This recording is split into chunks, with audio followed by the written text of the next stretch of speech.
Et si je vous disais que le bâtiment le plus iconique d'Australie était né d'une simple pelure d'orange et d'une erreur de calcul?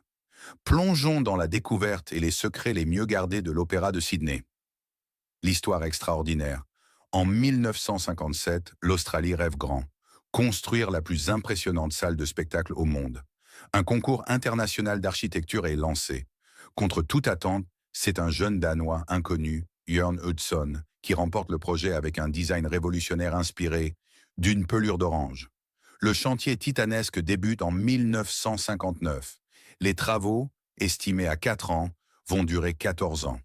Le bâtiment est finalement inauguré en 1973, devenant instantanément l'icône de l'Australie moderne, avec ses spectaculaires voiles blanches surplombant la baie de Sydney.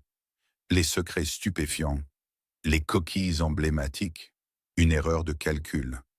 Elle devait être plate initialement. Les 1,56 million tuiles étaient prévues pour être recouvertes d'or. Hudson n'a jamais vu son chef-d'œuvre terminé, quittant le projet en 1966 après des conflits. Une capsule temporelle mystérieuse attend dans les fondations jusqu'en 2056. Les prouesses techniques incroyables. Un système de ventilation naturelle révolutionnaire sans climatisation, des mathématiques totalement nouvelles inventées car les ordinateurs étaient trop faibles. Construction sans plan d'ensemble, uniquement avec des maquettes en papier. Des tuiles auto-nettoyantes grâce à la pluie. Anecdotes exclusives. D'immenses chambres acoustiques secrètes servent de poumons au bâtiment. Paul Robeson a chanté pour les ouvriers en 1960. Perché sur l'échafaudage, le budget final a dépassé 14 fois l'estimation initiale.